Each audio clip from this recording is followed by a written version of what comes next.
मित्रों, बोलने की कला एक ऐसी शक्ति है जो न केवल रिश्तों को संवार सकती है बल्कि युद्ध भी रोक सकती है और किसी भी परिस्थिति को अपने पक्ष में मोड़ भी सकती है।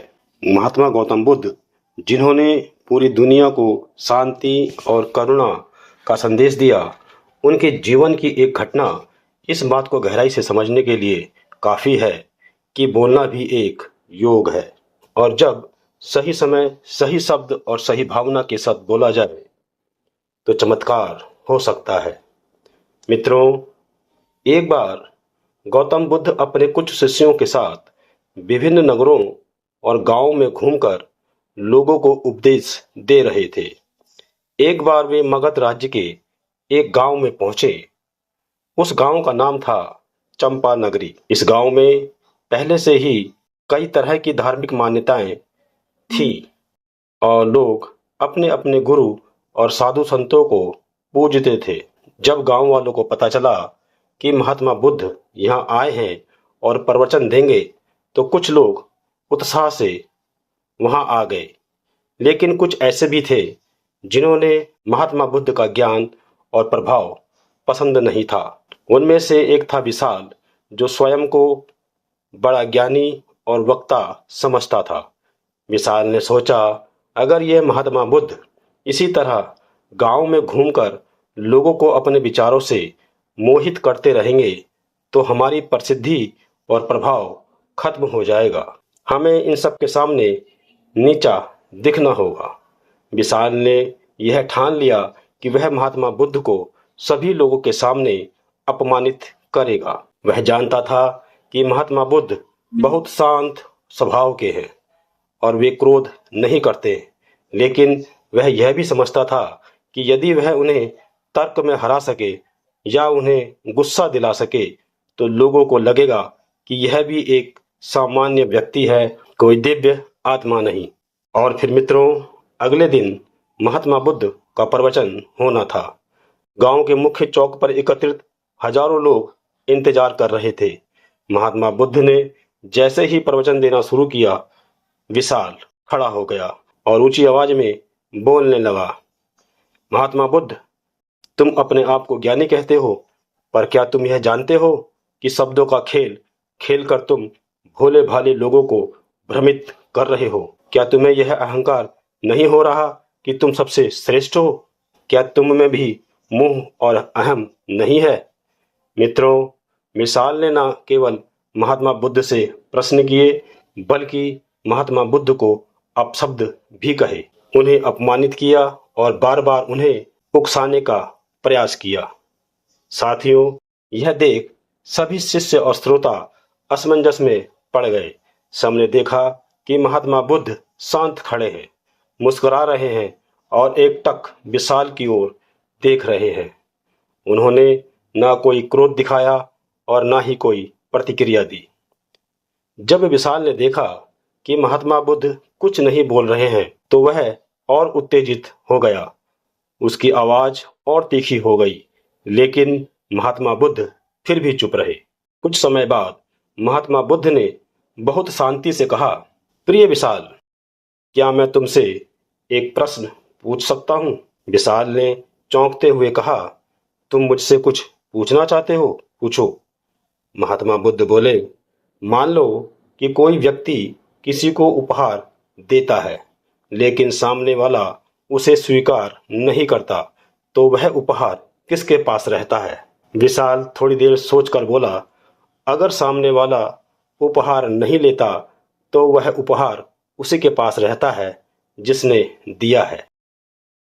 यह सुनकर महात्मा बुद्ध मुस्कुराए और बोले, ठीक वैसे ही आज तुमने मुझे जो अपशब्द, क्रोध और अपमान दिया है, मैंने उन्हें स्वीकार नहीं किया, वे अब भी तुम्हारे पास ही हैं।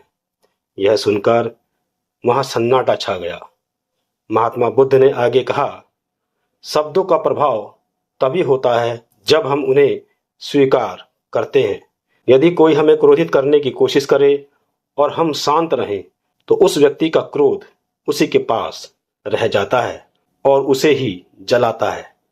महात्मा बुद्ध ने आगे कहा, बोलना एक शक्ति है, लेकिन सुनना और प्रतिक्रिया देना भी उतनी ही बड़ी कला है। यदि हम सीख जाएं कि कब बोलना है, क्या बोलना है और कैसे बोलना है, तो हम अपने जीवन की दिशा स्वयं निर्धारित कर सकते हैं। विशाल हैरान था। वह अब तक सोचता था कि तेज बोलने से, तर्क से, अपमान से वह किसी को भी हरा सकता है, पर आज पहली बार उसे महसूस हुआ सच्ची शक्ति शांति में है, संयम में है, मौन में है। महात्मा बुद्ध ने अपने प्रवचन में उस दिन एक अत्यंत गहन और महत्वपूर्ण बात कही। उन्होंने कहा, वाणी का प्रयोग तलवार की तरह भी हो सकता है और फूल की तरह भी। यदि हम बोलने की कला को समझ लें तो हम बिना लड़े, बिना क्रोध किए भी हर परिस्थिति को जीत सकते हैं। महात्मा बुद्ध ने आगे कहा, सत्य बोलो। झूठ से क्षणिक लाभ तो मिल सकता है, पर वह जीवन को अंधकार की तरफ ले जाता है। प्रिय वचन बोलो। कड़वे सत्य को भी मीठे शब्दों में कहने की कला सीखो। सार्थक बोलो। जो बात किसी का भला ना कर सके, वह बात करना व्यर्थ है। समय पर बोलो। हर सत्य का समय होता है। सही समय पर कहा गया एक शब्द जीवन बदल सकता है। महात्मा बुद्ध आगे कहते हैं कि मौन भी बोलता है। कई बार मौन रहना सबसे बड़ी बुद्धिमानी होती है। महात्मा बुद्ध आगे कहते हैं कि हमारी वाणी हमारे कर्मों की दिशा निर्धारित करती है। जो जैसा बोलता है वैसा ही सोचता है और फिर वैसे ही कर्म करता है। यदि हम अपने शब्दों में प्रेम, करुणा, शांति और विवेक रखेंगे तो हमारा जीवन भी वैसा ही होगा। मित्रों, महात्मा बुद्ध की इस कथा से यह भी स्पष्ट होता है कि अगर हम बोलने से पहले सोचें, क्या सत्य है, क्या यह आवश्यक है, क्या यह किसी के लिए उपयोगी है, तो हमारी वाणी एक साधना बन जाती है। महात्मा बुद्ध आगे कहते हैं, व्यक्ति अपने जीवन का भाग्य अपनी वाणी से गढ़ता है। जैसे कुम्हार मिट्टी से रूप बनाता है, वैसे ही समझदार व्यक्ति अपने शब्दों से संबंध, अवसर और सफलता बनाता है। साथियों, इस घटना के बाद विशाल न केवल महात्मा बुद्ध का अनुयायी बना, बल्कि उसने कई वर्षों तक वाणी की साधना की। उसने स्वीकार किया कि बोलना सीखना ही असली तपस्या है। जब तक वह दूसरों को बदलने की कोशिश करता रहा, वह हारता रहा। पर जब उसने स्वयं को बदलना शुरू किया, तब उसे आत्मज्ञान का अनुभव हो गया। मित्रों, आज के समय में जब हर कोई बोलना चाहता है, कोई सुनना नहीं चाहता, वहां गौतम बुद्ध की यह सीख और भी प्रासंगिक हो जाती है। सोशल मीडिया हो या पारिवारिक जीवन, कार्यस्थल हो या दोस्ती, वाणी का संयम और समझ ही संबंधों की नींव है। साथियों, हर बार जब आप कुछ कहने जाएं, तो खुद से 3 प्रश्न अवश्य पूछें। क्या यह सत्य है? क्या यह आवश्यक है? क्या यह प्रेमपूर्ण है? यदि उत्तर हाँ है तो ही बोलिए, वरना मौन रहना बेहतर है। गौतम बुद्ध की यह कहानी हमें सिखाती है कि शब्दों का प्रभाव तलवार से भी अधिक होता है।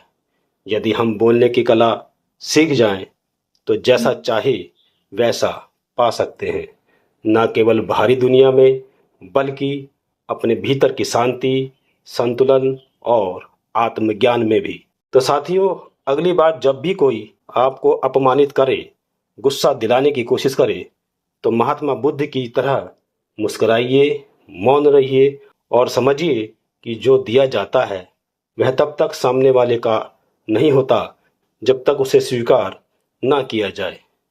तो साथियों, मैं उम्मीद करता हूँ कि आपको यह कहानी पसंद आई होगी। इस तरह की और कहानियों को देखने के लिए कृपया आप हमारे चैनल रियल मोटिवेशन को लाइक, सब्सक्राइब, शेयर और कमेंट अवश्य करें। धन्यवाद।